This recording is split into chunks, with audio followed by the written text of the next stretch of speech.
Ketika kita menjalankan sebuah bisnis ya pasti ada ekspektasi dan harapan yang kita mau supaya hal itu tercapai.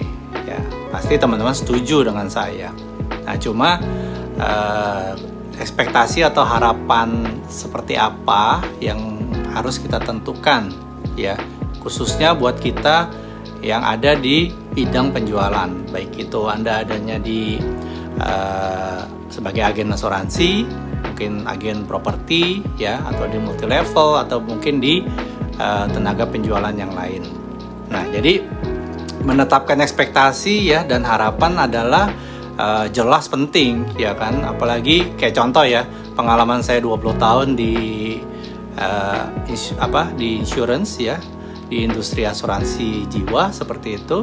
Bagi seorang agen asuransi ya, apalagi kalau sudah memilih menentukan untuk menjadi profesional ya, itu kita harus menentukan ekspektasi kita ya. Caranya seperti apa? Yang pertama ya biasanya sih kita tentuin dari yang mulai jangka pendek, jangka panjang ya, apa yang mau kita capai 6 bulan ke depan, 1 tahun ke depan ya, target penjualannya berapa ya, lalu berapa jumlah yang kita prospek, jumlah klien ya, lalu berapa jumlah tim mungkin seperti itu.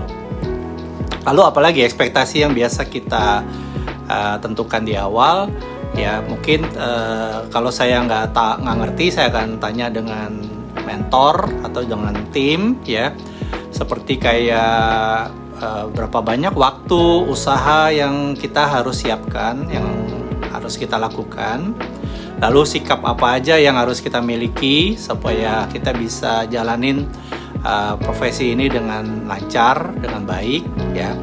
Lalu kira-kira tantangan apa yang akan kita hadapi, lalu kira-kira bagaimana menyikapinya, kita bisa belajar dari kegagalan seperti apa ya. Walaupun kita tahu bahwa semua bisnis nggak ada yang mulus-mulus saja, tapi kalau kita tekun pasti kita bisa dapat solusi atas masalah yang kita hadapin.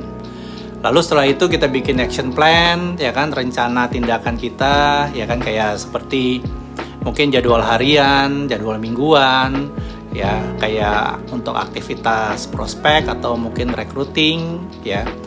Belum lagi nanti buat yang follow up, belum lagi untuk pelatihan dan pengembangan diri kita ya, kayak training, pelatihan apa yang kita butuhin seperti itu ya. Lalu rencana-rencana ke depan yang lebih terstruktur lah, yang bisa ngebantu kita supaya kita tetap bisa fokus dan juga tetap menjaga motivasi kita di bisnis yang kita kerjain.